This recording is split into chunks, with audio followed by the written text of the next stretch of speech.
બીજી બાજુ દિલ્હીમાં ભાજપના ઐતિહાસિક વિજયને લઈ વલસાડ જિલ્લામાં પણ ભાજપના કાર્યકર્તાઓમાં ઉત્સાહનો માહોલ છવાયો છે।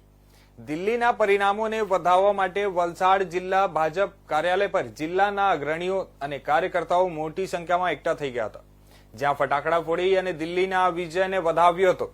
ભાજપના પ્રમુખ હેમંત કંસારા અને વલસાડના સાંસદ ધવલ પટેલ પણ કાર્યકર્તાઓની સાથે ઢોલના તાલે નાચી અને પરિણામોની ઉજવણી કરી હતી। સાથે જ એકબીજાનું મોં મીઠું કરાવી અને જીતના અભિનંદન પાઠવ્યા હતા। ત્યારે ભાજપ પ્રમુખ, સાંસદ અને રાજ્યના નાના મંત્રી કનુભાઈ દેસાઈએ પણ દિલ્હીમાં ભાજપના ઐતિહાસિક વિજયને વધાવ્યો હતો અને વડાપ્રધાન નરેન્દ્ર મોદી પર લોકોના વિશ્વાસ અને વિકાસવાદની જીત હોવાનું જણાવ્યું હતું। તો વલસાડ જિલ્લામાં પણ અત્યારે 3 નગરપાલિકાની ચૂંટણી યોજાઈ રહી છે, જેમાં ભાજપ દ્વારા વિધિવત પૂરજોશમાં પ્રચાર શરૂ કરી દીધો છે। આજે પારડી નગરપાલિકાની ચૂંટણીમાં પણ એક અપક્ષ ઉમેદવારે ભાજપની પેનલને સમર્થન જાહેર કર્યું છે।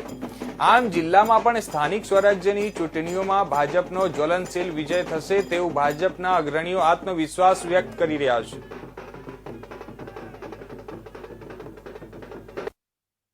દિલ્હીની અંદર ભારતીય જનતા પાર્ટીનો પ્રચંડ વિજય થયો છે અને આ બધા સરકારની અંદર આ બધા જે સરકાર હતી એ આપદા સરકારના ત્રાસથી દિલ્હીની જનતાને મુક્ત કરાવવા માટે ભારતીય જનતા પાર્ટીના યશસ્વી વડાપ્રધાન નરેન્દ્રભાઈ મોદી દ્વારા જે કાર્યો અને જે વિકાસની રાજનીતિ દ્વારા દિલ્હીની જે ત્રસ્ત જનતા હતી એને આજે એ કેજરીવાલના ત્રાસથી મુક્ત કરવામાં આવી છે।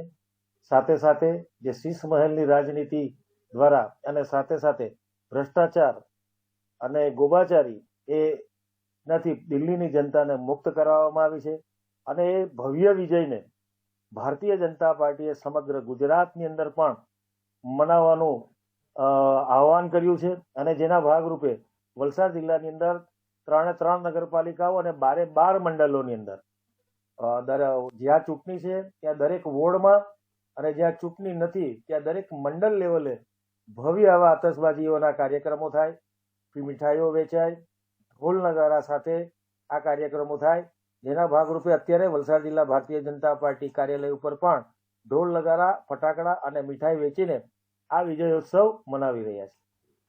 દિલ્હીની આ જીત એક દિવા સ્વપ્ન બની રહી છે અને જેનાથી ભારતીય જનતા પાર્ટીના ગુજરાતની અંદર તમામ કાર્યકર્તાઓમાં અને એ જ રીતે વલસાડની અંદર પણ જ્યાં ચૂંટણી છે અને જ્યાં ચૂંટણી નથી પરંતુ ભારતીય જનતા પાર્ટીની અંદર એક વિજયની લહેર પ્રસરી ગઈ છે અને કાર્યકર્તાઓનો ઉત્સાહ 7મા આસમાને પહોંચ્યો છે કે જેથી ભારતીય જનતા પાર્ટીના 4 ઉમેદવારોને જીતાડવા માટે ભારતીય જનતા પાર્ટીનો સામાન્ય કાર્યકર્તા જે પેજ સમિતિનો સદસ્ય છે, જે પ્રાથમિક સદસ્ય છે, એ પણ ઉત્સાહથી રસ્તા ઉપર ઉતરી આવ્યો છે અને ડોર ટુ ડોર સંપર્ક કરીને ભારતીય જનતા પાર્ટીની પેનલને વિજયી બનાવવા માટે તેઓ તૈયાર થઈ ગયા છે।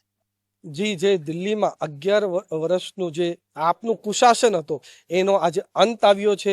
જે એમણે 11 વર્ષમાં અનેક મોટા કૌભાંડો કર્યા છે, ચાહે લીકર સ્કેમ હોય કે પછી બસ સ્કેમ હોય, ટેન્કર સ્કેમ હોય, અનેક સ્કેમ કર્યા છે। એની સાથે જે જ્યારે મુખ્યમંત્રી બનવાના હતા ત્યારે કહેતા હતા કે અમે કોઈ પણ સિક્યોરિટી નહીં લઈશું, બંગલો નહીં લઈશું, પણ જ્યારે શીશ મહેલ એમણે બનાવ્યું હતું, હજારો કરોડના બંગલામાં રહેતા હતા। એની સાથે તમને યાદ હશે કે જ્યારે ભારતની સેનાએ પાકિસ્તાન પર એટેક કર્યો હતો, સર્જિકલ સ્ટ્રાઇક કરી હતી, ત્યારે ભારતીય સેના પાસે પણ એમને પુરાવા માંગ્યા હતા।